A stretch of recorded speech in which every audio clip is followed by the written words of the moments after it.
There are two different ways we recommend that you use R. First is using a preset R environment that comes with the Anaconda module. Second would be to create your own R conda environment. The first way works best if you don't need to install any additional packages than what we already have. We have a basic set of packages, and it's fairly easy to check what they are.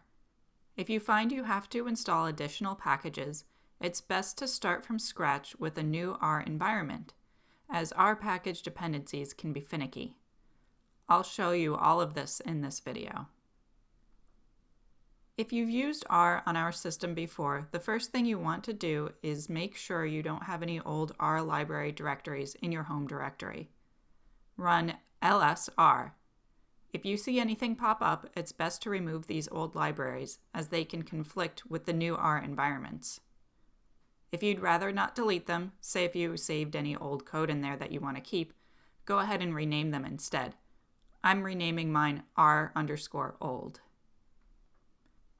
To activate the R environment in our Anaconda module, first load the Anaconda module using the module load command. I'm going to load the latest Anaconda module as of today when I am recording this video. Remember, you can run the module avail command to see available modules. Next, I'm going to run conda activate R. If this is your first time using the conda command, go ahead and run conda init bash as suggested. Log out, log back in, reload the Anaconda module, and then run conda activate R. If you look at the beginning of the command prompt line, you should now see a little R at the beginning. This indicates that I'm in the R environment.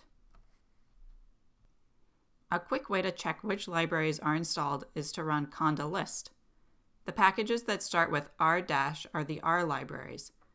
Now, this doesn't necessarily show all the packages that are included in the R base, so you may want to start up R and see if you can load a package at the command line if you don't see it listed. If you can load it, you're all set. If not, follow the instructions to create your own conda environment. Since I'm in a conda environment, I'm going to deactivate that first by running conda deactivate. Next, you want to put together a list of all the R libraries you want for the project that you are working on.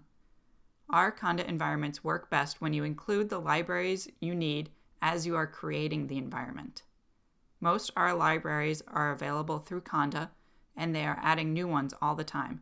In fact, I had to search pretty hard for an example library that wasn't available through conda for the sake of making this video. To check if an R library is available through conda, you can use the conda search command.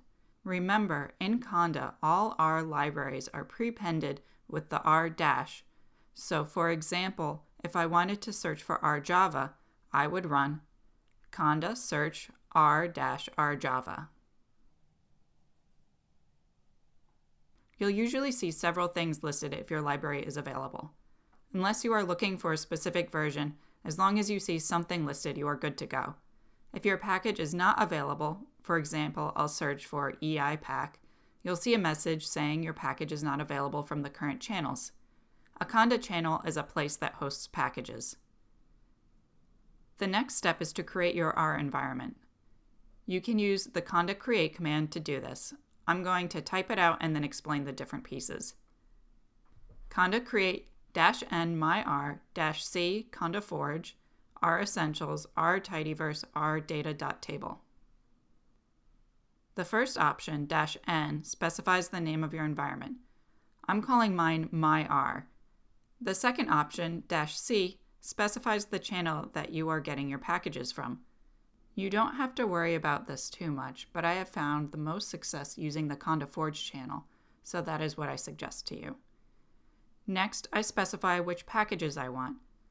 The first should always be R essentials, which includes R and some basic libraries. Next, you include the R libraries you want for your project. For the sake of this video, I'm going to include R tidyverse and R data.table. You can also specify specific versions by adding equals and the version number. Say I want version 1.12.6 for data table. When you're happy with your command, click Enter. This first step can take anywhere from a few seconds to a few minutes. What it's doing is making sure all the dependencies are satisfied and selecting compatible libraries. Once it's done, it'll show you everything it plans to install.